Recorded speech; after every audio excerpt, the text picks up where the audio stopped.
Hey, Jeff. Hey, Eric. How are you? Pretty good. How are you? Doing well, thank you. You know how important it is for people to leave reviews and ratings and comments on iTunes, right? All that. I love it when people on YouTube tell me to do that. Yes. Right. Well, it's very important, and we appreciate everybody who does it, and we've had some really good ones of late.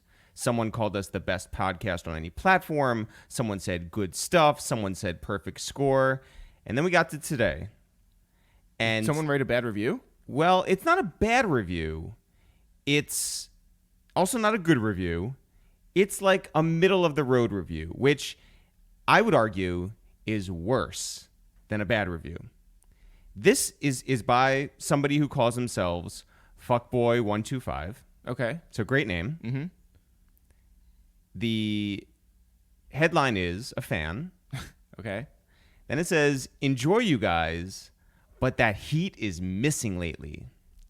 That heat is missing lately. And this was left yesterday. Mm-hmm.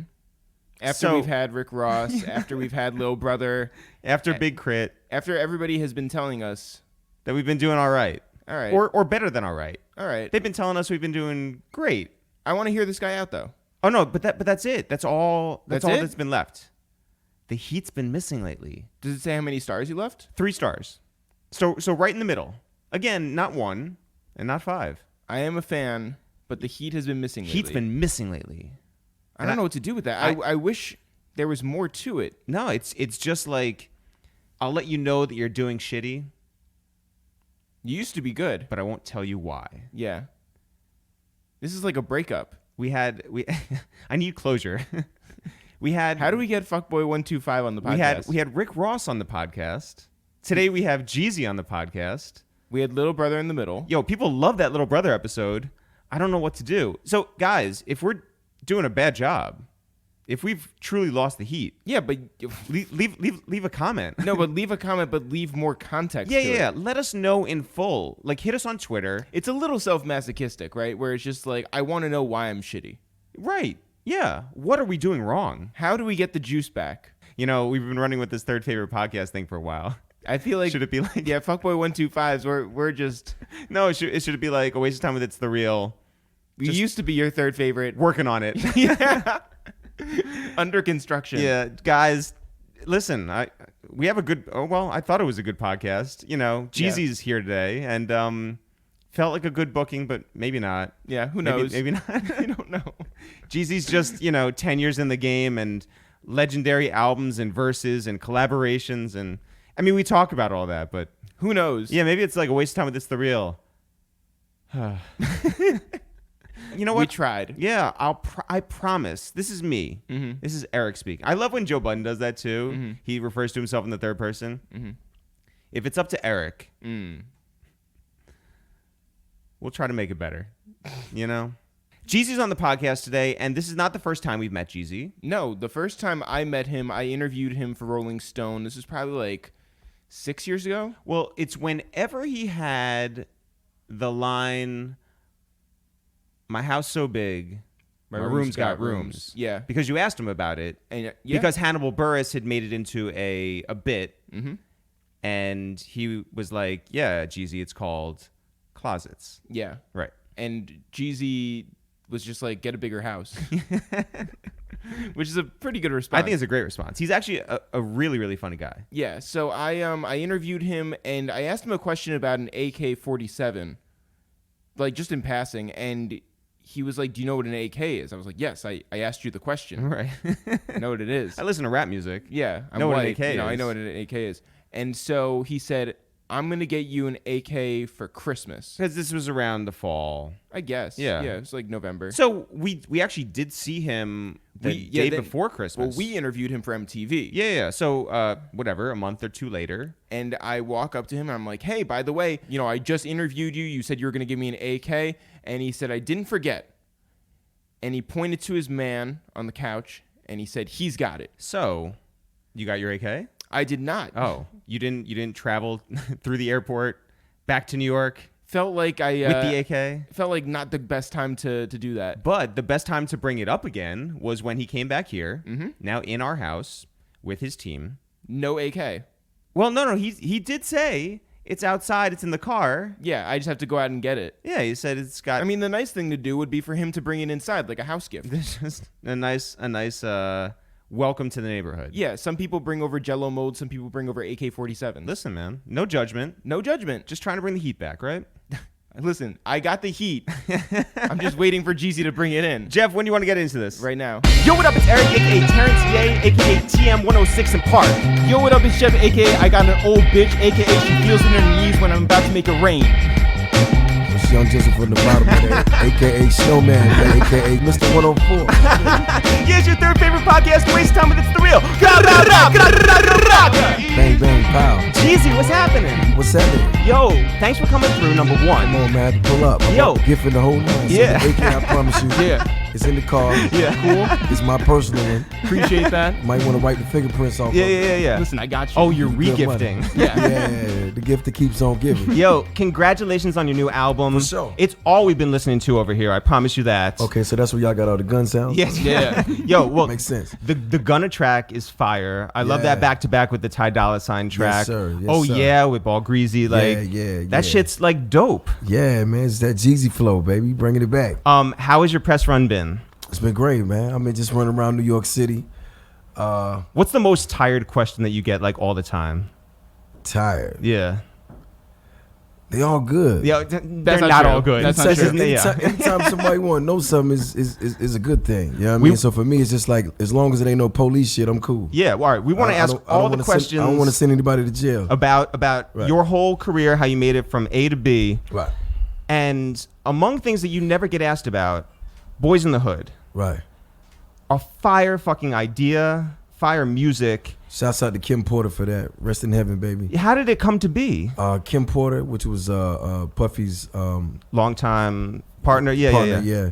She knew one of my she knew a guy named Block that actually had the group, and at the time I was working with Jazzy Faye, and we were all in the same studio, and it just came about. They actually asked me, had me to do a record. The first record I ever did with them was in the group was Them Boys. That was your first record? First record with them and all. And Puff called shortly after. He was like, "Yo, I want you to be a part of this group." And I'm just like, because my solo career was taking off. I had Trapper Die in the streets. I was like, I don't know. I just got my deal with Def Jam, and at the time Jay-Z had just came in for president when Kevin Liles stepped away. So it was like we was all in cahoots.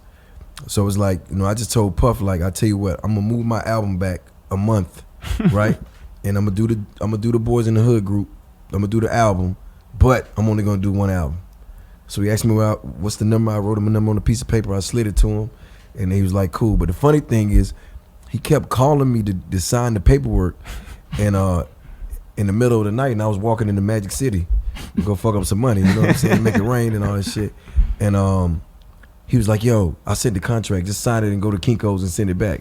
I'm like, yo, man, I'm walking in Magic City. I'm not going to fucking Kinko's.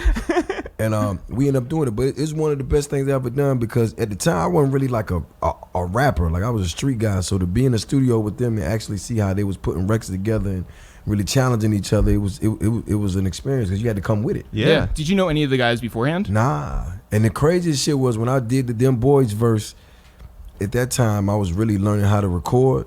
To do a verse, it would take me some time, because I'd have to break it up and, layer it and put my ad-libs here and all. So it was like when I was doing my verse, like Trick Daddy, everybody was in the studio. And after about 30 minutes, everybody walked out, and I heard him in the hallway like, yo, who the fuck is this guy?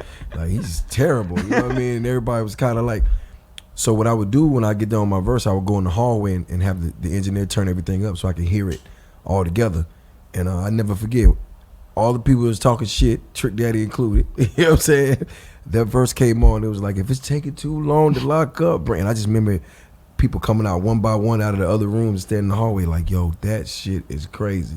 And they had me play it 100 times back to back, back to back. And that was like one of my most classic verses, but it came because, sitting in the room with other artists, you know what I'm saying? There was actually like Jody and them was nice, you know what I'm saying? Duke, Gee, they was real rappers, you know what I mean? Yeah. And it was crazy because it was like, I was a street dude. I'd come to the studio session in Ferraris and shit. You know what I'm saying? BMWs, and I'm like buying everybody pizza and bringing strippers. Dude. Like, you know what I mean? Because that's my life. Yeah. But I'm just showing them. You know what I'm saying? Well, what's the story? You flew someone down from Def Jam, I flew the whole Def Jam staff down. and you pulled up in your Ferrari. Yeah, but I flew the entire building of Def Jam. I flew them to Atlanta, and I took them out. I took them to the strip club. I took them to. Did you fly in my first crib. class, or was it like middle seats? Everybody I can get on first class. You know, the bosses, you know what I'm saying? And everybody else came in. But it was dope, though, because whole Def Jam came. I took them to Magic City, which was where my hub was, where everything was really cracking for me, because it was like that was the center of the city. Then when I did a show, had them come to my show, because they had never seen my work. Yeah. They just heard the music. Did you have any doubts at that point? Like, because you're a thorough person. You knew Right. who you were, like, in the streets and, like, amongst people in Atlanta.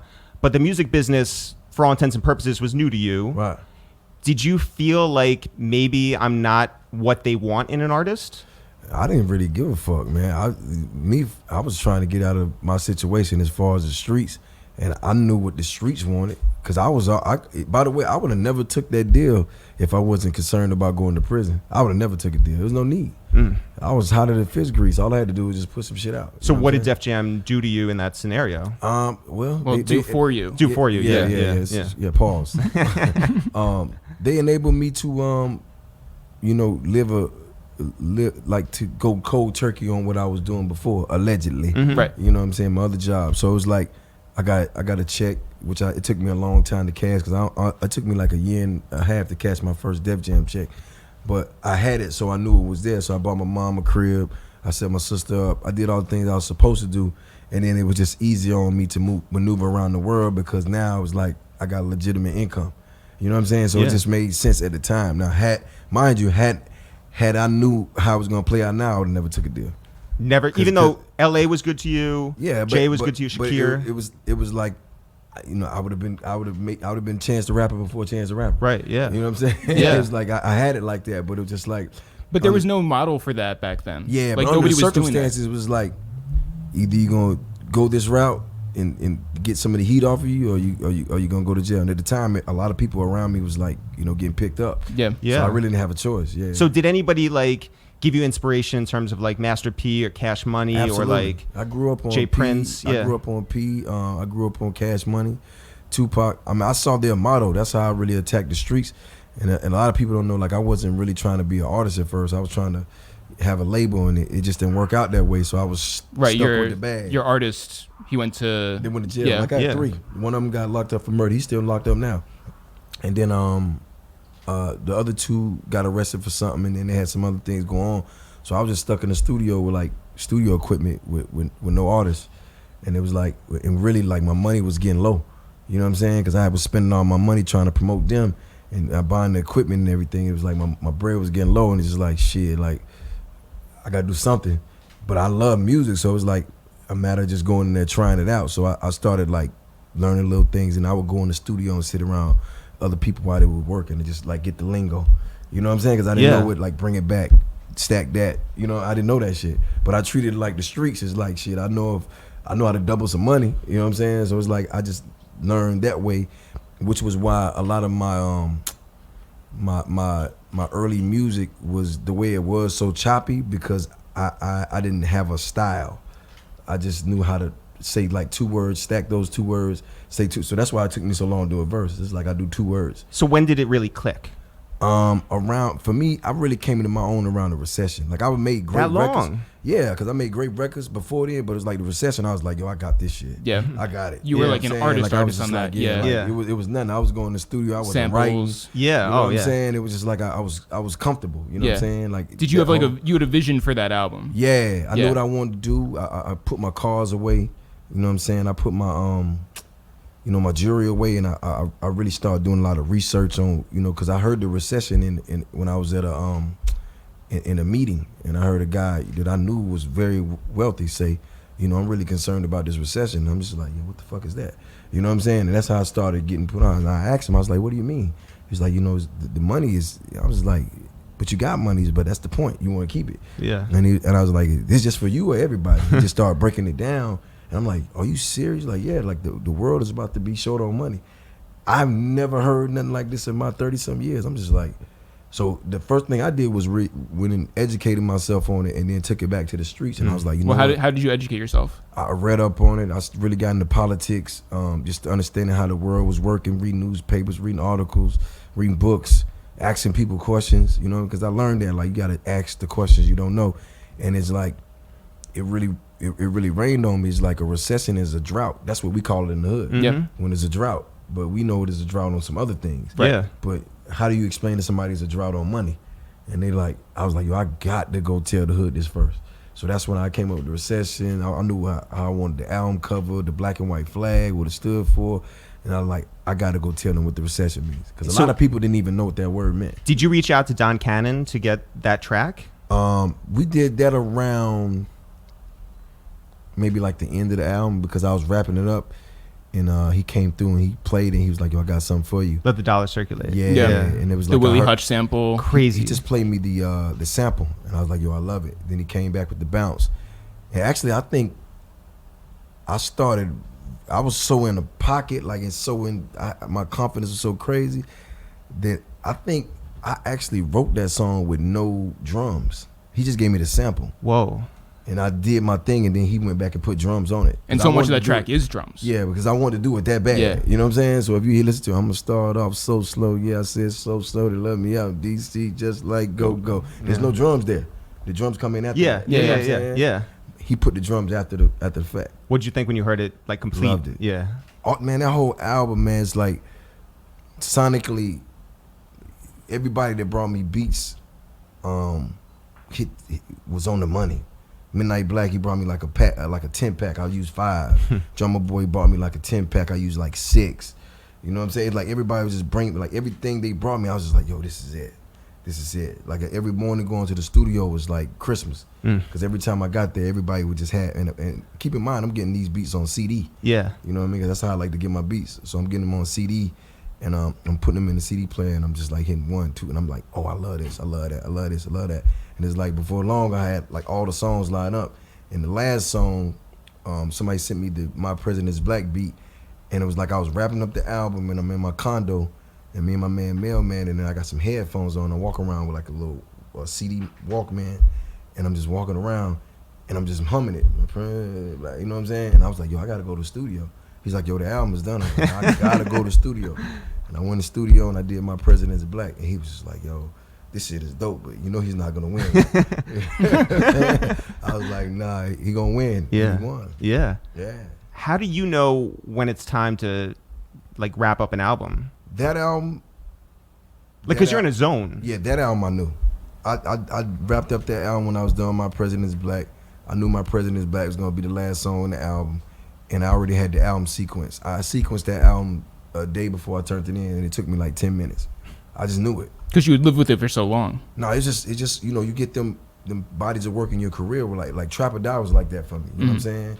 I knew what it was. Like I done it, I did. I was like, yo, and you know, sonically every time you're not going, the message can be the same, but sometimes the sonics can be like different from what everybody want at one time. You know what I'm saying? It could be where, say for instance, like your core fans will love it, but then the people who not into your sound won't get it. But the Recession was one of those things, like the timing of it was urgent, so everybody got it. You know what I'm saying? So it's like, oh, like this is different, and it feels real. Yeah. So it's like you're gonna get those albums, you're gonna get that All Eyes on Me or that Machiavelli, but then everybody ain't resonate with Me Against the World. But I love Tupac, so I know the records, but I can't listen to the whole album front to back. It's like certain joints I know. So it's gonna be like that, you know what I'm saying? So it's like sometimes you just get that body of work with everything just line up, and it's just like everybody love everything. And do you feel like the Recession is that for you? Yeah, absolutely. Yeah. Because I knew I was done. When I did it, I started it, I researched it, I did the records, the studio sessions were smooth, I wasn't drinking. Like I cut out everything. I wasn't drinking, I was working out every day. You know, so I was reading it. It was like a thing. It's like, and I was just loving it. So By the way, focused. I dropped 60 pounds for the Recession. 60 pounds on my own, no trainer, no nothing. I Damn. educated myself on health during that process because it was like I gotta be healthy. So I started eating right, drinking more water. Like before that, you know, I would drink water like twice a year. So the weight dropped, Yeah. It's a recession. It is a recession. Right. Yeah, Yeah. or drought. It's a or drought, Yeah, yeah. yeah. But I would go 8-9 months without really drinking water. You know what I'm saying? I was drinking Cristal every day. But you know what I'm saying? Well, Like, so were you always tired? yeah, because I stopped eating meat and everything. You know what I'm saying? Around that time, and it just like, I just saw it. And by the way, what I really noticed was I was in Boston. I had sold out a show. I was on tour, and this was like right after Recession came out. And normally in my shows, I'm at the House of Blues. Normally at my shows, I remember the venue is like maybe like all the gangsters in the front. You know what I'm saying? This show, after the Recession came out and I dropped all the weight, was totally different. It's all ladies in the front. yeah. And I just remember being on stage and I was like, yo, what the fuck are they doing on stage? Like, are they throwing shit at me? Yeah. And I looked up, it was like panties and bras and shit. And I'm just like, yo. You were at a Trey Songz concert. I'm like, yo, I'm back at the gym tomorrow. I'm never going back. You feel me? So you never anticipated, like, growing up being like that guy, When you say that guy, what do you mean? An artist. an artist. Oh, no. I mean, I was a star at Damaco. Like, I was always the guy in the hood. But Yeah. It like for me, it was like I could do anything I put my mind to, but I knew I could be that guy, but I just didn't know how I was gonna deal with the fame part because I'm such a people's person. I'm so balanced. Like I can be somewhere right now and not even think about my accolades I have. You know what I'm saying? Like Yeah. I can walk outside and not know I got a driver, security, staff, you know, all these things going on because I'm so present. You know what I'm saying? So for me, it was kind of like, you know, that's the part I had to kind of learn to deal with because it's like I'm so present. You know what I'm saying? If I'm somewhere, I'm here. I'm not thinking about what's going on outside, around the corner, around the block, what just happened. I'm present. And So with fame, it's like, you know, it's hard to be present. You know what I'm saying? 'Cause Yeah. There's always something.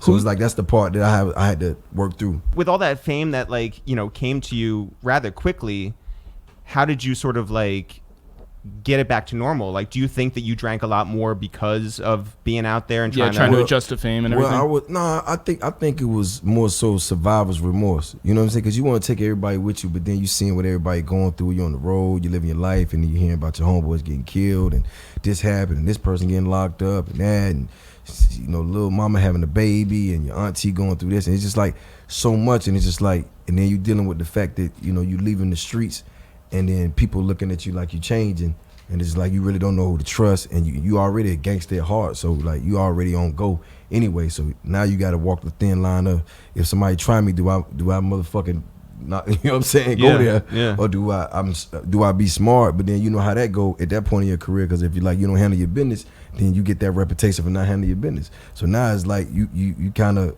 you know, it's like a tightrope to walk, because it's like, you know, you got to be you.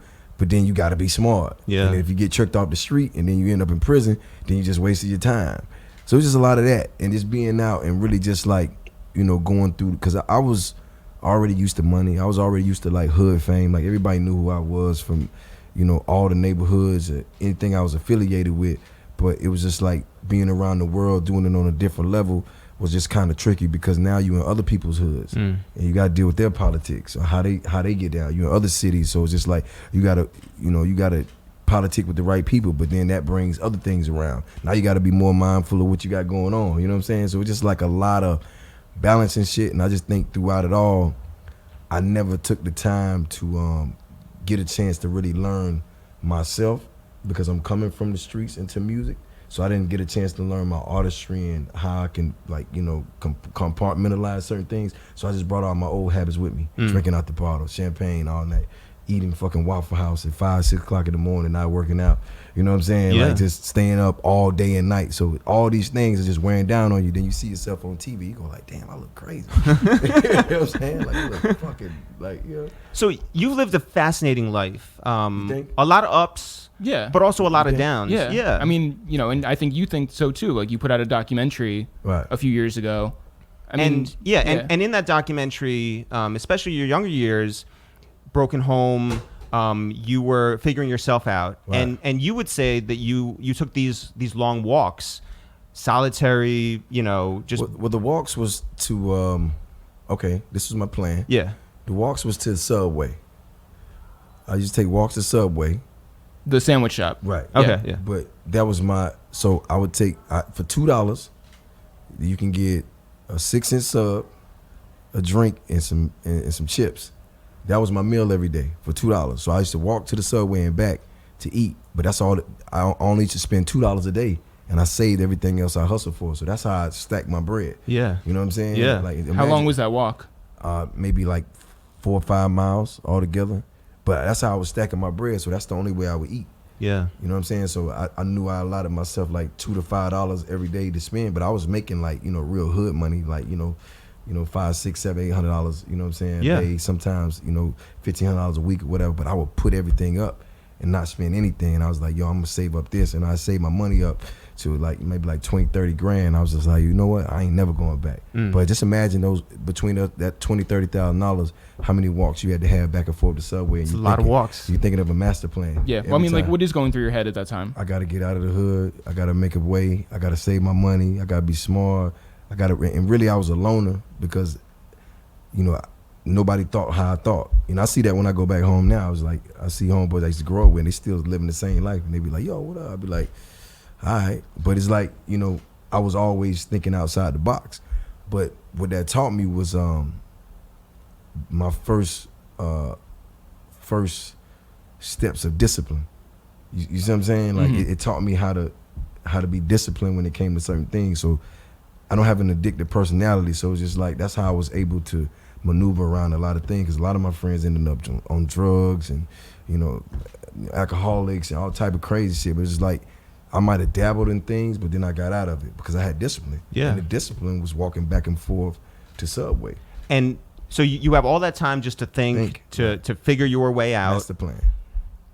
It's interesting to go from that guy who's just so focused and in your head and, a loner or by yourself or not with many people, to the guy who's in the studio Right. and does 4 iterations of Thug Motivation where you're giving outwardly what you've been thinking about this whole time. Right. How do you get from one to the other? Well, I think the gift of understanding it and then sharing it, because I always been that dude in the hood. Like if people ask me a question, I got something to give them, but then I'll go do it myself. So I'm not gonna just tell you a bunch of bullshit because it sound good. Like I'm actually telling you by experience. So even when I used to hear music back in the day, like P and that's why I love Tupac so much, because like he was a rebel, but he's also a revolutionary. Like he had logic, and then he stood for something, and that's what I liked about him. Like he had rules, you know what I'm saying? He had codes. No matter if they was his or not, he got them from somewhere. And to me, that was like amazing, because it's like, yo, this guy stands for something. So he's not gonna he's like Hamilton.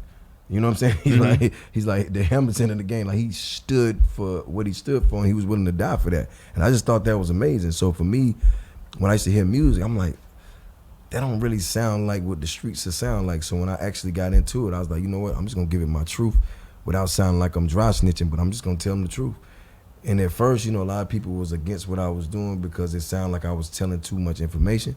But I was only telling. That's what you heard? Yeah, like, cause people would be like, yo, why you telling about hit the brakes, hit the lights, voila, they go, you know what I mean? Cause that was a real thing, you know what I mean? You get the minivan, you hit the brakes, hit the lights, you got a whole stash box, but people are like, why you saying that? And I'm just like, well, that's what I had to do. I can't not tell my truth. Yeah.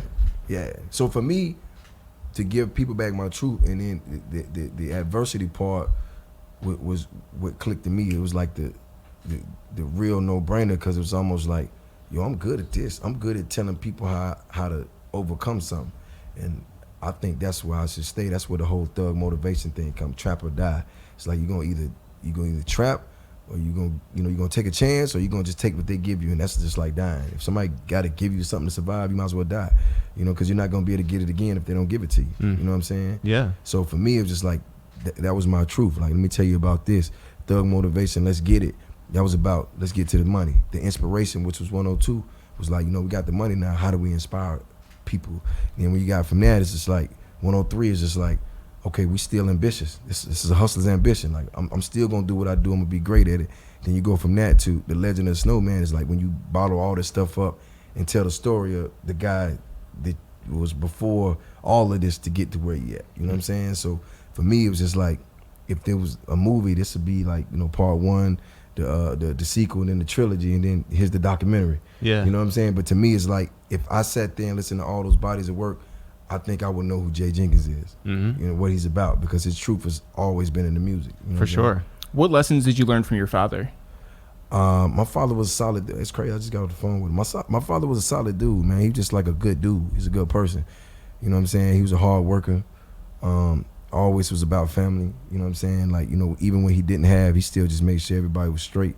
And to this day, he's like the equalizer. He's like, when things are off, he's a person to come in the family and be like, you know, if it was my grandmother, my uncles, or whatever, he just has logic. Let's talk about it. Let's figure it out. So I learned that from like how to be calm in chaos. You know what I'm saying? I never really seen him lose his cool a lot until I. Does that come from him being in the military? Yeah, I think so. He's disciplined. Yeah, he got it. Do you think you and your sister are like of the same mentality, or do you think that my sister's a genius? Yeah, yeah, she's smart. She's strong, witty. You know what I'm saying? She's very like family oriented, and I'm the exact opposite when it comes. Like I'm always on the go. I'm always moving. I'm always like that. You know, but her wits are different. It's like she knows how to keep people together, which I just know how to take care of people.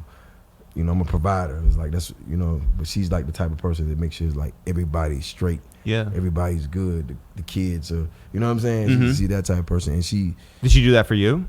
Yeah, my sister used to be my sister, my rock. Like she, you know, we have our times, but it's like she's solid. Yeah, like she never did nothing that was like flaky. You know, like back in the day when she used to hold my money or whatever.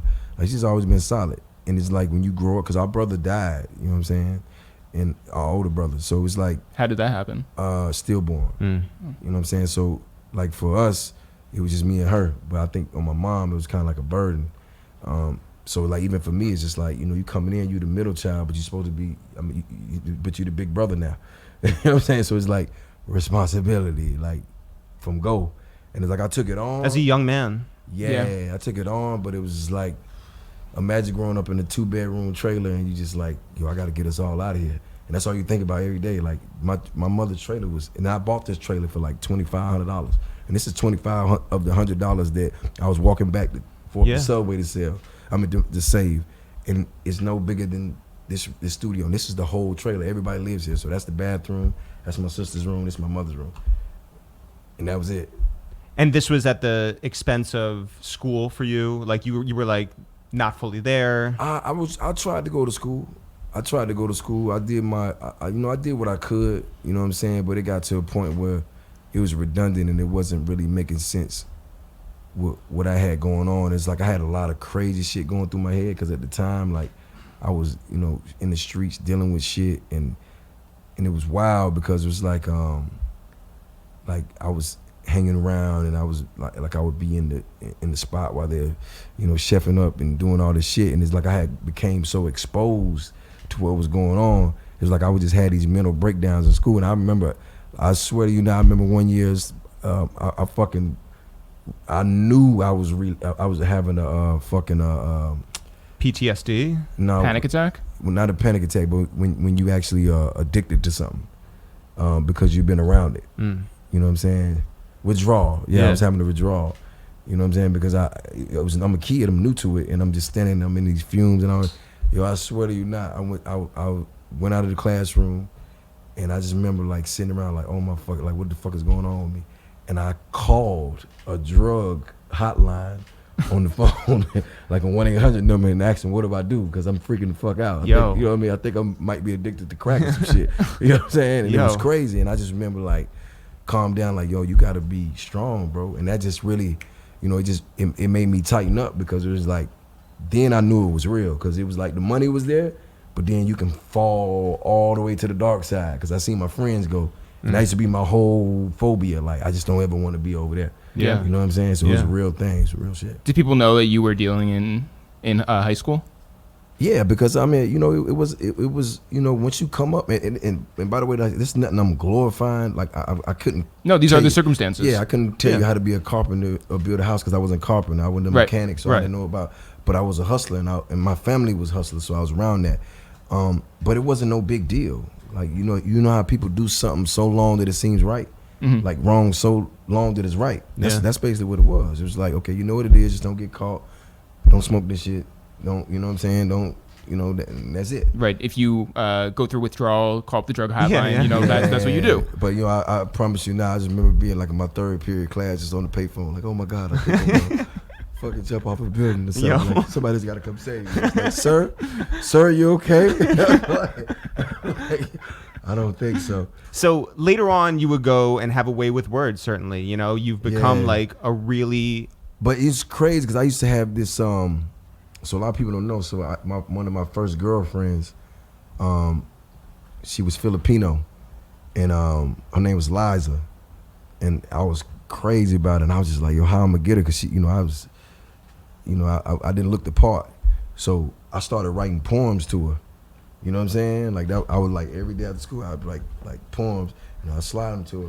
And after a while, she started going for them. You know what I'm saying? She was smiling. I'm just like, oh. And I would just say certain things, and I was like, I was getting good at it. So I do my little homework, and I write this poem, dress it up all nice, and give it to her. And next thing you know, she was my girlfriend. Yo. You know what I mean? So I knew then. I was like, Yeah. oh, I got way Yeah. more work. You know what I'm saying? So in my mind, I was like, yo, you know. But as I came into music, I would talk to people. Cause you know I'm the type of person like I'm anybody around me, like if I see where you slacking at, I'm be like, yo man, listen. You know, some people take offense to that. I love, you know, constructive criticism. Like I love it. You know what I mean? Like tell me how to be better. But like I just noticed that about myself because I observe a lot. You know, like I said, I'm always present. So I'll be like, yo man, like, you know, you can do this easier if you just like, you know, cut it this way or, you know, you're overworking. You know what I'm saying? So I'm not telling you what to do, but I'm just telling you like you should work smart and not hard. You know what I'm saying? And it's just like I learned that early on. So with the music, it was easy for me to explain to people where I was coming from because you can look at a situation and see the flaws walking into it. You know what I'm saying? It's like, okay, the object is to get money and get out of it and go do something else. Because if you stay here, you're going to jail, you're going to get killed. So it's like, okay, that's the object. I mean, go get money and go do something else. So I went and got the money, then I went and did music. And it's just like, I made this shit work. I didn't lock the door on the rest of these guys coming in because I wanted these guys to come in and eat too. So I didn't go like, yo, I'm the realest trapper. Ain't nobody else. I'm like, yo, this is how you get to this money. Yeah. You know what I'm saying? So if you ever notice, if you see right now with a lot of the culture, it's so easy for street guys to rap now because it's been done. You know what I'm saying? So it's like I wanted that. You know what I'm saying? I never was against that. But then at the same time, just like, that's why I keep evolving because like I done that. Now let me go do something else and show you how to do that as well. So the whole thing is like, let me lead by example. So don't just go off of what I'm saying. Like let my words match my actions. You know what I'm So saying? from a pride like perspective, like because you take a lot of like joy in your art, like Right. you put a lot of work into your art. When you see a lot of these kids now who are just like, oh yeah, I don't rap. I've just been doing it for like whatever 2 weeks, and then they get on, they have a single, and it just goes like viral or something like that. How do you feel as someone who were like, okay, fine, I'm not a rapper, I'm a trapper, but now that I'm rapping, I'm really gonna make it my job to put my all in there. How do you feel about kids who are just like, this is throwaway when this saved your life? I think that to each his own, and to be honest with you, I just think you get out what you put in it. Like, you know, you can be a flash in the pan if you're cool with that. You know what I'm saying? Like, or you could be great. You know what I'm saying? It's only gonna be one Kendrick Lamar this generation. Only gonna be one Andre 3000. These guys. It's only gonna be one Tupac. You know what I'm saying? But it was so many people that came out of his generation. You know, you got Chino XL, this one, that. Like so many people, but he's the guy because he really put something in the culture. Yeah. So you can get a fast bag. That's like being a hustler. By the way, that's no different from being somebody who come to the hood and your cousin got to work. You ain't put in no work. Your cousin give it to you, and you just gonna make the money, and that's it. Like, you know what I'm saying? But you ain't. It's almost like being a general on the front line in a war, but you're a general because you went to college, not because you right. went in the war and got your hands dirty. You didn't like So the respect level is gonna be different when you talking to sergeants and corporals that really went out here and lost limbs and you know and friends, and you like do it this way, and they're like, nah, you haven't been out here. So you're gonna be that if you're a flash in the pan or you're just doing something and not putting your all into it, because when that runs out, then who are you? Like, can I really relate to you, or do I just like the words that you put together on a beat that sounds like something else that I might have heard? Yeah. You know what I'm saying? Yeah. Who is somebody that gave you advice? You know, because you were talking about being in the studio. You give constructive criticism to some people give constructive criticism to you. Who's somebody that gave you advice? Ice Cube. I went to Ice Cube and I thought I was hot. You know what I'm saying? I was like, he called me to come do this song called Loke Song. And I went to the studio and I was just like, yo, and I was extra'd out. I ain't gonna lie. I was just like, what up, cuz? Dubs, he was like, yo, man, we know you from the block, cuz. Why you keep cussing me? I'm like, shit, cause we cousins. You know what I mean? I was just hyped to be around him, and I was just like, and I just walked up to Cube. I was like, you know what? You should let me executive produce your next album. He looked at me like, nigga. Like, he looked at me like, yo, like, you bugging. And I was like, nah, I could, you know what I mean? And then he was like, let me tell you something. You know, and that's why I respect Cube, man, because he always been Ice Cube. He do everything Cube way. And he was just like, I get it. You know what I'm saying? Like, you got your run, but you're going to gain fans, you're going to lose fans, but stay you. You know what I'm saying? Even when it don't look and feel like the way you want it to feel. Because you could do other things, but just stay you. And I looked at him, I was like, so you're not going to let me executive produce? You know what I mean?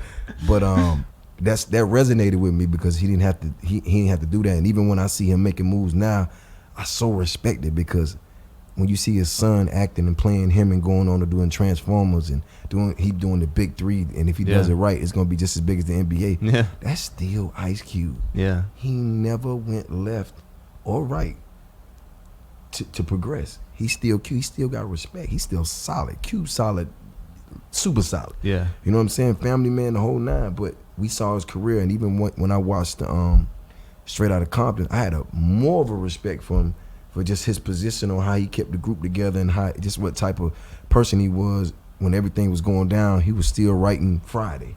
You know, that's crazy to me. Yeah. That just showed me he was innovative.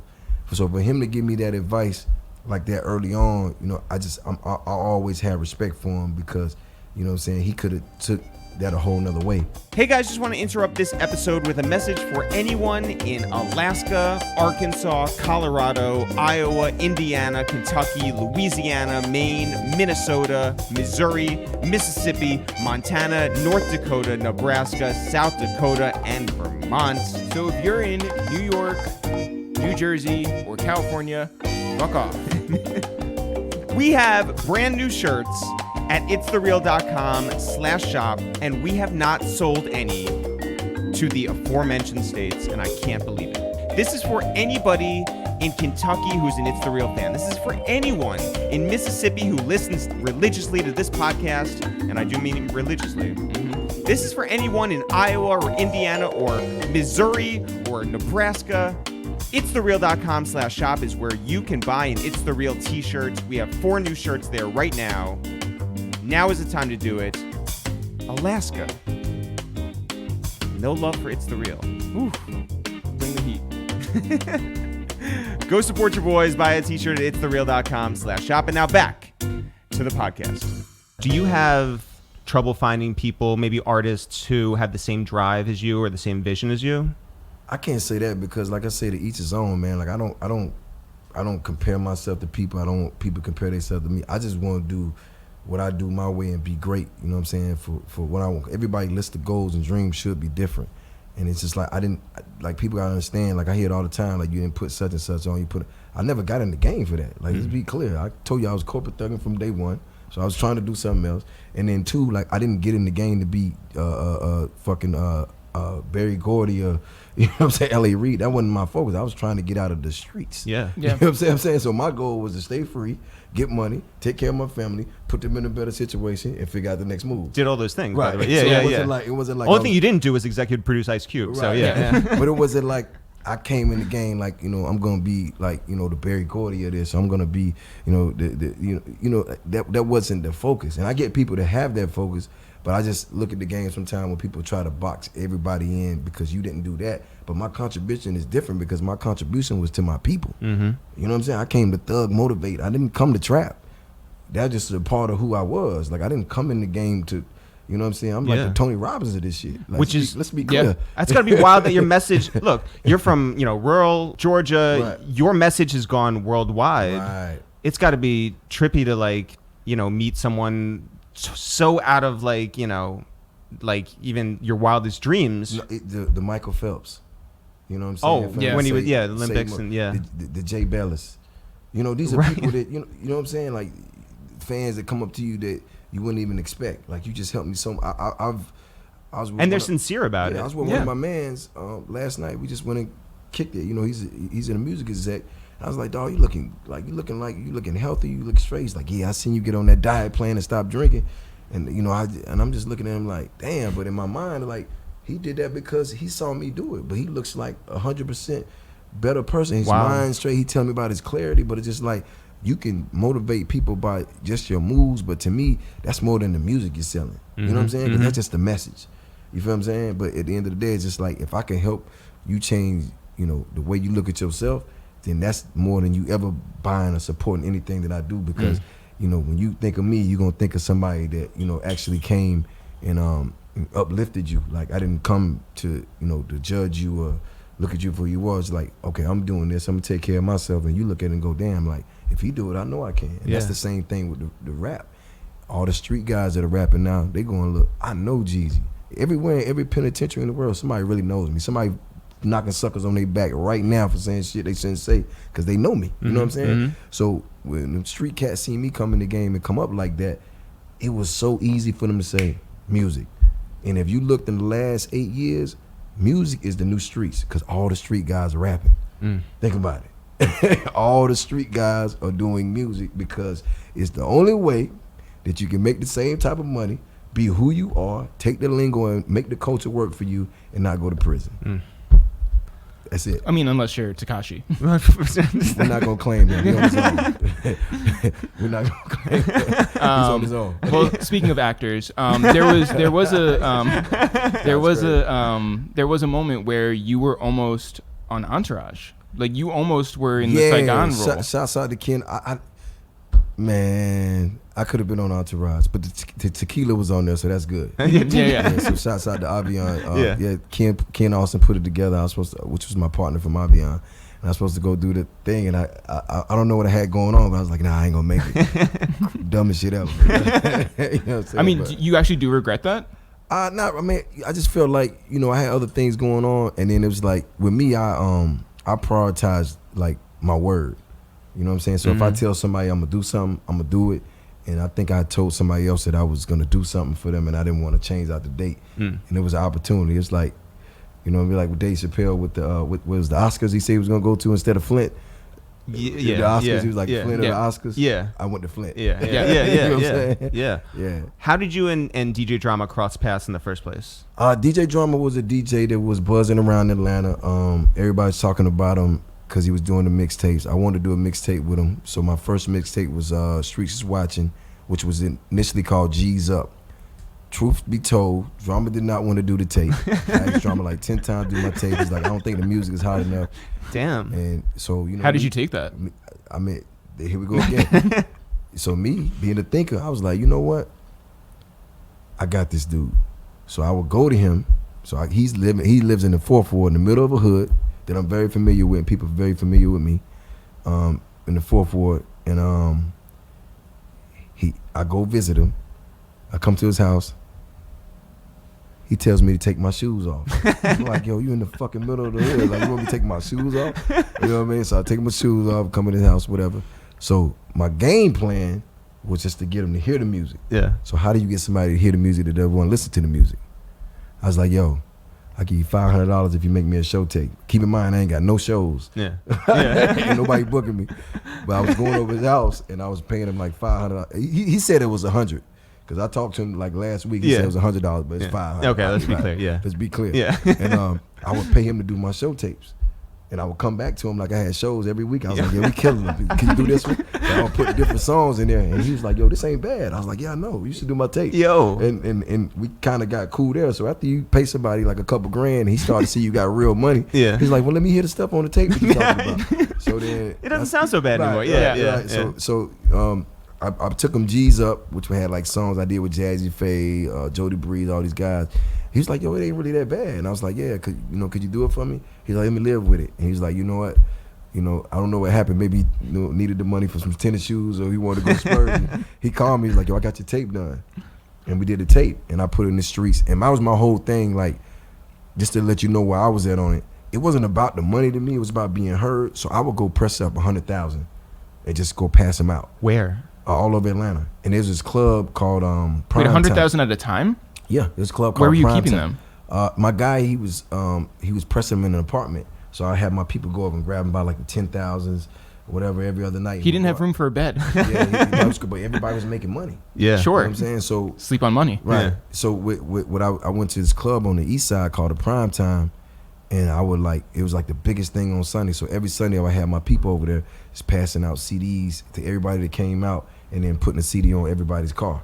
And that's why I got my first show. Yo. You know what I'm saying? So that was like my thing. And then when I realized that, I was riding down, I was passing the Civic Center one day, and I was going to do something. And it's like this big vote campaign going on, and I seen this vote or die shirt, and I'm just looking like, I don't know about voting. I damn so trapped. And then that's how I put the Trap or Die shit together, because like this is a campaign I want to go on, and I did the Trap or Die, and I took him Trap or Die, and when I took it to him and he played it, I just remember looking in his face, and he just had this look like he couldn't believe.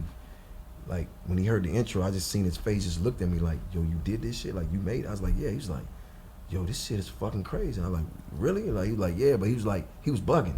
Like I never seen drama that spook. Like he was just like, yo, he's like, yo, he was like, I got goosebumps. And I'm just like, I'm thinking he capping because he want more money. Yeah. You know what I'm saying? Like he go double charge me. And Should have called the drug hotline. Right. Like, something's going wrong with him. Yeah. And then it was dope because he was like, no, this is real. Because I remember playing Trap or Die for my homeboy Westside Blue, and he was like, yo, this shit is crazy. And I was just like, you think people just amping you up. Sure. Yeah. And I was like, I said, so he was working on the mixtape. He said, it's going to be a while. I got a lot of stuff going on. Give me about a month. You know what I'm saying? Drama said this. Yeah. So I was like, cool, say no more. So in the meantime, I was like, what would be dope if I got a camera and I got in my Ferrari and I rode around and I just talked and I did what I did in the day, because I was getting shows here and there, but people didn't know what I looked like. So they would come and then I would come out and they'd be like, you know what I'm saying? So Right, how not do a I get snowman. them- yeah, like, how do I get them to know who I am? So I was like, yo, I should do a DVD because I got a month. So I rode around, went shopping, hit the strip club, do all the shit I did, and I actually sat in the editing bay, you know what I'm saying, with the guys, and I was like, yo, I want this right here, that right there. Okay, take this out, put this right. And I sat and edited the whole DVD. And then when I dropped the mixtape, I was just giving the DVD out. So I didn't sell Trap or Die. You know what I'm saying? I was just giving it out the same way. So everywhere you went, every beauty shop, every barbershop, every store, I go in the corner stores, put a stack of them on the counter. You're like, oh yeah, come back later on. I was like, give me a box of blunts while you at it. You know what I'm saying? And I would do that everywhere. And then like it was just like this movement, this created around Atlanta. It was like huge. You know what I'm saying? Because everybody was getting this shit for free. So it was like they was sampling your product. And I would go to my homeboys, pull up at their trap houses, and these motherfuckers sitting around look at me on the flat screen, on the DVD, like I'm God or something. I just couldn't get over that shit because they watching Trap or Die, listening to Trap or Die. I'm just like, yo, this shit is crazy. And I'm still trying to figure the music thing out. I don't have a record deal yet. I'm still figuring out how I'm gonna monetize it and go. And when we dropped Trap or Die, I swear to you, I remember sitting in the studio with Jazzy Faye, Trick Daddy, all these people, and they like, you should save that for your album. And I was like, my album's gonna be way better than this. And they was like, there's no way. And I was like, and it was like, you shouldn't put this out. And I was like, I went against what everybody said because I felt it and I put it out. And I swear to you, other than having my kids, that's the best decision I ever made in my entire life. Man. I think about it every day. Every time I perform those songs, I'm like, that's the best decision I ever made. Because had I made that decision right now, my number would have been 057-294 inmate. You know what I'm saying? Like, straight up. And that changed my whole life. Shakir takes notice, right? Yeah, Shakir. LAJ, Def Jam, you have that deal. Now all of a sudden, you're collaborating with people. Well, it wasn't just that easy though, like, cause it was like, Shakir saw it because he was in the city, so he would see my movement. I would be out 200-300 people, you know what I'm saying, Ferraris, Bentleys, everything, cause it was a street movement, you know what I'm saying. We in the club, messing up money, buying Cristal, about hundreds of bottles. Like it was a lifestyle, but the music was like the soundtrack. So that's why even when you think about 104, the 104 takes you before that. You know what I'm saying? So people just got onto me when I was trapping, dying, thug motivating. So they didn't know the stuff that was going on before that. So that's why you go back to the legend of and go back before that. But Shakir saw that. And when I went and signed with Def Jam, he was LA's right-hand man. So he would be telling LA what was going on in real time because they didn't know this in New York. He's like, yo, man, this kid is down here really. And I never forget it. I was like, yo, I want to shoot Trap or Die, and the song I got with Bun B called Get Money Over Here. Yep, we were just Yeah, texting we with were him. talking with Bun yesterday. Yep. Yeah. And I was like, yo, can I, you guys gonna give me the money to shoot this video? And it's like, no. And I was like, all right, cool, say no more. So I went to Miami, took like 500 of my people down there, and I went and shot the videos myself. 2 videos. Yeah, 2 videos. Yeah. And At like 4:00 in the morning. right. Yeah. And Shakir, I just remember like through all the I just remember like, cause Shakir, he's slick, he'll come stand around, you know what I'm saying? And I just remember him just looking and reporting in like, yo, he's going down. This shit's crazy, cause we had all these cars out, everybody came through, Bun came, and you gotta think like around then, like Bun was like the biggest. Yeah. Everything. You know what I'm saying? Yeah. Right. Yeah. It was Bun B. Yeah. You know, he's still that now, but Yeah, like, yeah. he was like Bun B at UGK, and it's like they have him on the record. And I remember getting him on the record. I had to call one of my street guys named D. Me and D was cool, but we had like some money problems back in the day, so we kind of had a little beef, kind of, sort of. And then I had to call him to get, because he was Bun. I was like, yo, don't worry about the money. Can you get Bun B for me? He's like, yeah, that's the homie, I got you. So he called Bun. Bun called me back on the phone. I'm all nervous and shit. I'm like, yeah, Bun, I got this song. I want to get you on. He's like, no, man, just send it. I'll knock it out. So Bun did the song, Get Money Over Here. We did the video. And I never forget, I was in Patchwork Studio, and I was working on Trap or Die. And I was nervous to play Bun Trap or Die, because it sounded so different. I was like, I got this song, I think you be dope on it. And then he was like, just play it. And I was like, and I'm trying to explain to him why I'm playing it, like the thing behind Chevy it. same Yeah. color, Tropicana, orange juice. Juice, I'm yeah. trying to explain, like, so he won't think it's corny. And he like, yo, this is the hardest shit I ever heard. And I'm like, word? And he went in there, he knocked the verse out. And I never forget when I heard that verse, I was like, yo, this is classic. You know what I'm saying? This is classic. And this is like the second verse that Bun B, and I think he did that one for free, because I paid him for the first one. Yeah. So Bun got his chips. He got his bag. But the second one he did for free. And that was like the beginning, because they had so much respect. So you got to think you getting Texas and Austin and Houston and all these things by collaborating. So to answer your question, like just like doing these collaborations, like it was those early on collaborations that solidified what I was doing, like with Bun, Trick Daddy. Yeah.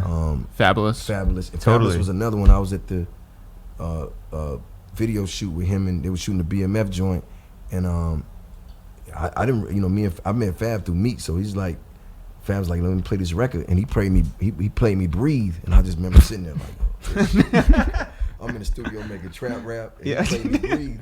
I'm just like 1 and 2, 2. So I was like, yo, this shit is crazy. And he's like, yo, what you about to do? I said, I'm about to go to the studio. Get a Just Blaze track. Yeah. That's what I'm about to do. Yeah. And he was like, I said, I'm about to go to the studio. He's like, I'm gonna pull up. So he came through, and then we was over there just kicking it. And then he's like, I got this song. He was like, if you can, you can put a hook on it, you can get on it. So he played me the Do the Damn Thing beat, and I heard the beat, and I was like, I'll do it, but I need to put a verse on it. He's like, yeah, go ahead. So I heard something he said in the verse, and I made it the hook. And I remember that night was legendary. I had this blue Moschino shirt on with the graffiti paint on it, with the pant, the shorts and everything. And I remember being in the studio with my shoes off, laying on the floor, smoking a blunt, writing my verse. And then I went in there, and they was like all laughing around, kicking it. And I went in there booth by myself, and my phone is tapped. And so is my living room. We can't hide the money here. We need a bigger room. And I came out.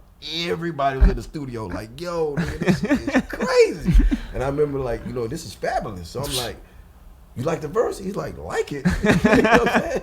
Like, yo, I love it. And I was just like, oh, okay. So it was like, that was building my confidence. You know what I'm saying? Because it's like, these are people that I respect. I was a street dude. I was thorough, but I'm still fans of music. I mean, he's got songs with J-Lo. Yeah. You know what I mean? Yeah. That's the one that you choose to sample. Right. It's FABOLOUS. I'm like, yo, this is crazy. But it started happening like that. So when it came down to it, when I walked in the Def Jam building, my mind was made. I looked at Jay-Z. I was like, yeah, you're going to get on Go Crazy. He was like, you think so? I was like, no, you are. Yeah. I'm serious. You're going to get on. I'm on Def Jam, right? You got to do this. And he was like, okay, yeah, we'll see. And I remember Jay called me. I was in L.A. I think it was like BET Awards. He was like, yo, come to my hotel. So I went to his hotel. Met him at the Beverly Wilshire. We like sitting on the patio. He's doing his Jay-Z shit. You know what I'm saying? I was just like, and he looked at me and said, so I'm going to do the song. And all in the back of my mind, I was like, ooh, they hate me. I'm from Georgia. Yo. It's my first album. And I got Jay-Z on the album. And he killed it. By the way, he kills everything that me and him do. I don't know if it's like Yo. this inner Yeah. like trap wars going on, or we bring something out of each other. But when I heard that verse, I'm just like, yo. And by the way, that song that song was a beat that I got that beat from Don Cannon, but it was on a T.I. mixtape. So T.I. had the beat first, and he just freestyled on it. And I was like talking to Ken. I was like, yo, can you get me a beat like that? He's like, yo, Tip, just freestyle. You can have it. I was like, yo, I can have this beat? He's like, yeah. So I did the song. I had 2 verses on it. And when I played it at the listening session for Def Jam, like everybody was going crazy. And I saw Jay bopping. I'm just like, yo, I got to get him on that record. So just to think about all the steps that record went through, even when it got mixed to where they was mixing it, the engineer who was mixing it wanted to take the horns out in the verse. And I was like, no, you crazy. The horns got to stay in there the whole time. And I had to sit there and have an argument with him. And God bless the day, Shakir Stewart was like, just do what he wants you to do. You know what I mean? And we kept the horns in it, and that's what made Trap Star, Go Crazy Legend. Yeah. And to me, it's like all those steps that went through it. But you got to think, you got a kid from Georgia that was giving out his mixtapes, that was hustling in the clubs, getting everybody like his music, got paid $200 for his first show, and he got his first album, and Jay-Z's on the album. Crazy. Nuts. When you went up to Jay and you were like, you're going to be on this, Right. how, in the back of your head, how much did you believe yourself? The same as I do today. Sitting here? Thousands. One thing I do pride myself in, if I want something, I'm going to get it done. I don't give how many. There's a yes out there somewhere. You know what I'm saying? Like, you tell me no 1 trillion times, it's gonna be 1 yes. Right. Even if you don't get Jay-Z, you get like Angelus. No. You know? I might Get not somebody who Jay- just sounds I might like not him. get Jay-Z, but I'm gonna get Sean Carter. Mhm. How about that? Yeah. I'm gonna get one of them. Yeah. You know Yo, what I'm saying? what about Seen It All? How did that come together? I did the record, and I called him. I was like, yo, I got this crazy record.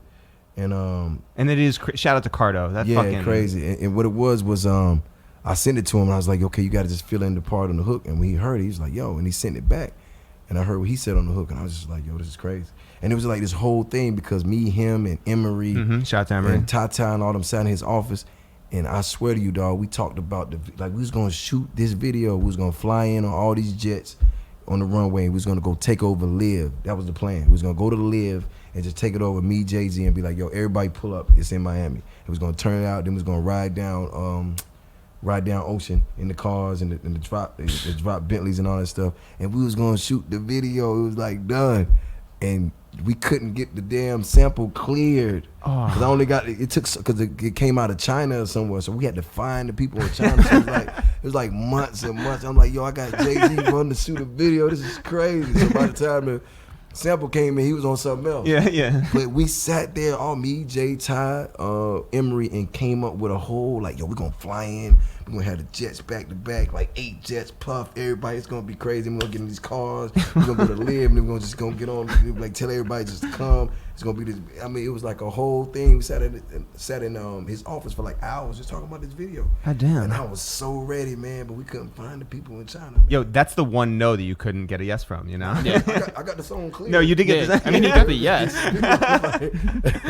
I got the song clear, though. Yo, where was your head at when you recorded Me Okay? I was really just messing around.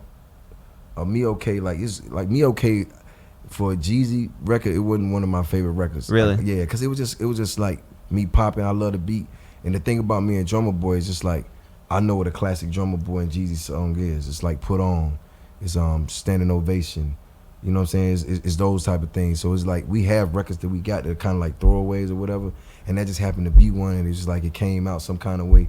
And people kind of liked it because it sounded like something that might sound like something. Sure. And it was cool, but it's just like I didn't even really like, you know, I really didn't even think twice about it. Because I think there's some things that you say in there where maybe you were like renegotiating with Def Jam, right? And you talked about they like didn't like that either. Yeah, I'm sure they did. I'm shocked. They didn't like that. But it's interesting because so you didn't anticipate signing with Def Jam in the first place, or any label in the first place. No, I knew because my first sit down was with Lior. That was the first person I sat down with, Lior. He was at Warner? I think he was at Atlanta. He's either Warner or Atlanta. Yeah. And I was just like, Lior's like an old mobster. Yo. And I was like, yo, I gotta sign this dude. Like, yo, like he was like, I'll crush a. He said, I crush an ant with a sledgehammer for you. I was like, so. Yeah. I like this guy. You know what I'm saying? But then I went and sat with L.A. And L.A. just got so much like savoir faire. It was just like, he cool. Like L.A., you know, smoking his Cuban, sipping his Louis XIII. I'm like, damn, I like this too. You know what I mean? And Yeah. we just resonated because it's like, you know, he had Andre 3000, Outkast, so he clearly knew what was going on. But what made me sign to Def Jam with confidence was Shakir Stewart. That's what made me be like, I want to be where Shakir is at, because I know he's going to make sure I'm good. And he did. And through your time there, and that's like 10 years or more. More, yeah.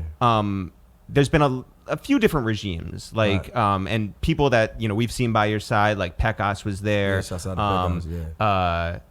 Steve was there. Yeah, Steve right? Bartles. Yeah, Yeah, I love Steve, man. Yeah, Steve, good guy. and then things change, and people come and they go. They did. And this is your last album on Def Jam, is that correct? Where's your head at now? Yeah. I mean, I got the game. I learned the game, so like for me, it's just like my move can be whatever I want to do, because there's no pressure now. I understand what it is. I know my worth.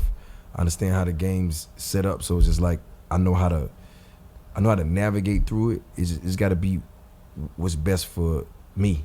Yeah. You know what I'm saying? Like, cause a lot of people don't know. Like, I own my masters at Def Jam now. Really? Yeah, I got my masters back. When did that Congratulations, happen? by the way. That's a big deal. Yeah, I got my masters back. So that was a whole process too. Like, so it would be like a lot of space between the albums, and then your fans don't really understand. Like, you're in the back negotiating. So it's like I'm not turning it into an album until I can. So we had to negotiate that. So that took some time. So I was really on my business tip. So it wasn't really about the music. But I'm not doing another album until I get my masters. So that was like a whole thing. So now I have my masters. You know what I'm saying? And now I can maneuver how I want to maneuver. You know what I'm saying? So it's a different game now. Like, did you look at it like when you get recruited to a college, but then the coach like leaves, and and you're just like, well, I'm still here. I learned I want to play for myself. I learned the second week when I was signed. The second week I got signed by Kevin Lyles and L.A. Reid. 2 weeks after I got signed, Kevin Lyles called me. I was in the barbershop getting my hair cut, and he said, I just want to let you know I'm leaving Def Jam, going to Atlantic. And I was like, are you serious? And I was there, and I'm just like, yo, how does this work? Because I'm cool with LA, but like I don't have a rapport with him like I do with Kevin. And I'm sitting there, and I'm like, damn, man. And I'm optimistic about things, and I had a good feeling, but it was like, Kevin's gone. I go to the building maybe like a month later, and I'm walking in the building. I see a Maybach pull up. I'm like, okay. Door open. Out Jay-Z. As I'm walking in the building, he's like, yo, Jeezy, what up? I'm like, what's up, man? Me and him sit outside, chop it up for a minute. He's like, yo, by the way, I'm the new president up here. If you need anything, holler at me. I'm just like, yo, won't he do it? Look at God, baby. Look at God. Look at God. That's my man. I'm like, yo, let's go up to the office, baby. And me and Ho we just locked in, you know what I'm saying? I met Ho like that on my own. I knew him, but this is a business relationship now. Yeah. You know what I'm saying? He's the president. So it's just like, and he's my man. Yeah. You know what I mean? And he understands what I'm trying to do. So it worked in my favor. So there's a lot of people a lot of people who are never ever gonna get a J verse. Right. You guys have like gone back and forth. I got more songs with Jay-Z than he does with Biggie Smalls. Ain't that crazy? Very. Count it up. Yo. I got more songs with Jay-Z than he has with Biggie Smalls. By the way, I think you got him on the Blueprint 3 track. Which one? Real as It Gets? Yeah. Like, truth be told. Yeah. All right. But I gave him that record. Did you really? Yeah.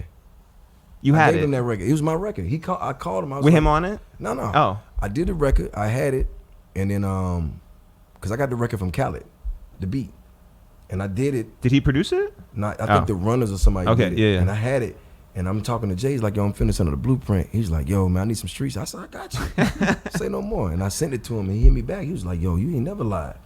And he put a verse on it, and he sent it back. And he's like, what you think? I was like, it's it. And it got me on the tour. So we doing the Blueprint 3 tour. Yeah. Yep. The song. Yep. You, Trey Songz. Yeah. Jay. But just imagine that. I just gave Jay-Z a record for the Blueprint 3.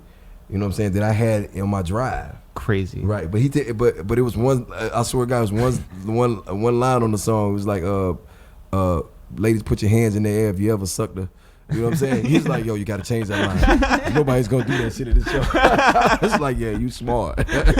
So we changed that line because he's like, yo, the fellas ain't going to be with this shit. I was like, yo, you're right, man. This is all bad. But do you think that you and Jay connect on like another level that like? Yeah, like I'm gonna be real, man. People talk their shit about Jay-Z, man, but like that's my friend. Yeah. You know what I'm saying? Fuck rap, fuck money, fuck music, all that. Like he a good dude. You know what I'm saying? And you know, of course he gonna do what he needs to do, just like I'm gonna do what I need to do. But our conversations aren't like music based or what we could do for each other. They're always like, it's a real friendship. Yeah, it's like, yo, what's going on? You straight? You know, I'll be like, I ain't seen you in a month. He's like, yo, how's that possible? You know what I'm saying? Like he a good dude, but you know, he like me. Like, well, I'll take that back. Like, I'm the type of person that'll tell somebody, you know what I'm saying, like what I think could make things better for them. He's the type of person, he'll do little things, and if you pick up on it, then that's on you. You know what I'm saying? Like, he's not gonna put the information out there for you to pick up. You know, you got to either get it, and I respect that because like when you have that much knowledge, you can't just go around giving it away. That's your value. Yeah, you know what I'm saying? Yeah. So that's one thing I kind of picked up from him, and a lot of the things that he was doing with and for me, like even like the tour, he was like, you know, if you really think about it, you going out with Jay-Z, meet Jay-Z and Trey Songz, and he's like, yo, I don't want to just go do a concert, I want to do a show with you. And I'm like, what do you mean? He's like, I think you should come out in the middle of my show. I was like, what? He's like, yeah, you should come from under the stage. You know what I'm saying? I'm gonna let you use my band, so I don't gotta get banned. I don't gotta pay for visuals. And he let me use all his shit. Yeah. You know what I'm saying? Like he got his band playing my music and everything, and then he put me in the middle of his show, which was smart because he like, yo, see, because when we go to these cities, people who gonna come to the show early are gonna think they miss you. You know what I'm saying? Then you come out of the ground and it's fucking crazy. You know what I'm saying? I'm like, yo, this is crazy. Yeah, we were just talking about. We saw you down in Jersey, and at the Borgata. Yeah, you guys had a show down there. And by the way, Stevie Wonder was in the audience. Yeah, it's crazy. And it was like the way he set the show up. It was like, you know, he let me use all his production stuff, and it was real. And people don't do that. And I'll never forget. I was in New York when that was going on, and some of my security guys. And I told them, like, you know, you guys don't bring your firearms into New York, leave them in Jersey. But somebody thought it was a good idea to bring them with them, and all my team got locked up when I was here at the not Barclays, the Garden? Madison Square Garden. God damn. I got a show at the Garden, and my whole staff get locked up. You know what I'm saying? Now I got to go do Philly and all these other cities. So it was like 10 of us on the road. I show up to the show with like one other person that had to fly in. And Jay like, you okay? I'm like, yeah, I got this. I ain't got no sound guy. I ain't got nothing. Yo, this is me. You know what I'm saying? I'm like, damn, I can't let him know. They're like, Jeezy's so low maintenance. Like, I can't let him know I'm in trouble. And then he was like, after the show, he was like, should we talk? I was like, yeah, we should talk. I was like, yeah. So, you know, he's like, I already know what happened. I was like, yeah. So, yeah, it was dope. I'm so glad that you mentioned on your record Kanye. Right. And how he's talking like, you know, he's on Ye. Yeah. And that, you know, and it's fuck Trump. Right. I'm so glad you said that. There's a lot of people out here who are either letting him slide because he makes hot music. And by the way, we're the biggest Kanye fans in the world, right? Or were, right? Yeah. Uh-oh. No. That's true though. That's true though. Like it was like beyond disappointing, and it's just like, what are you doing rocking the hat? Like, what kind of message are you sending? Like, how do you? We're all humans here. Like, this is beyond just music and beyond like an ego play, and it just became this bigger thing. But thank you for saying something and putting it on wax. Well, you're welcome. Yeah. No, that's real. Yeah. Because like you've made great music with him too, and it's just like it's such a bummer to like see somebody that you believe in, who you think is on the right side of things, who has stood up for, you know, the right side of things, and then say things sort of like without care, without real thought. Yeah. Before you get out of here, I want to know what's the best BMF club night or party that you've been to? Oh man, has to be the King of the Jungle party. That's the one where they had all the animals. Oh yeah, lions and tigers and bears. But more extraordinary than that, I just remember. I don't know if you're familiar with Perrier Juliet. Yeah. The champagne. So that's all we drink. Yeah, you know. With the roses on it. Mm-hmm. That's like the top of the tier. I just remember walking out of the club that night. We're going to the after party and just looking around and just seeing all these bottles that were half empty, that people just started to drink and sat down like they was Sprites or Coca-Cola or something because they wasn't used to drinking champagne.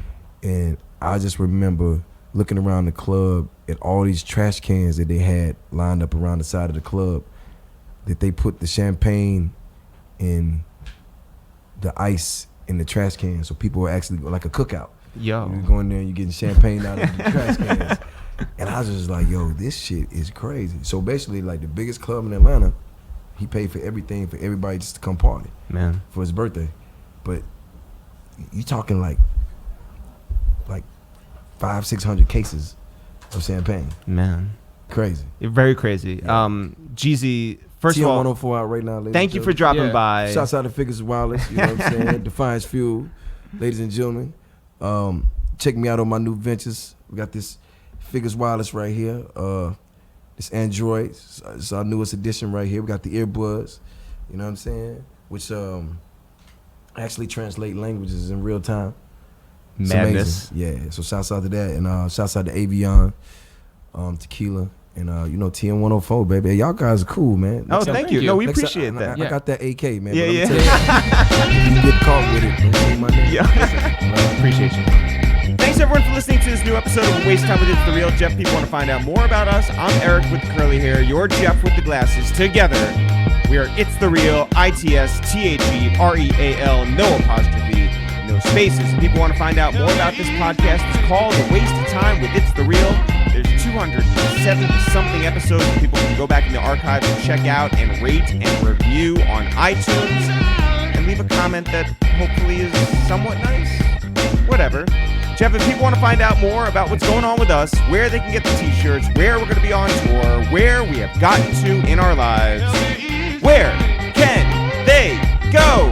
You can always go to ItsTheReal.com, ITSTHEREAL.com. Go there for our newsletter. Go there for our merch. Go there for anything you want. It's The Real. It is there. You can also find all of our old episodes, all of our new episodes. If you go to any streaming platform, including the one you're listening to right now. Twitter at It's The Real. Instagram at It's The Real. Facebook, It's The Real on there. All right, so this is the time on the podcast where we like to shout out all of you guys out there who want to be shouted out. So, Jeff, who was looking forward to this episode with the Snowman, Jeezy himself?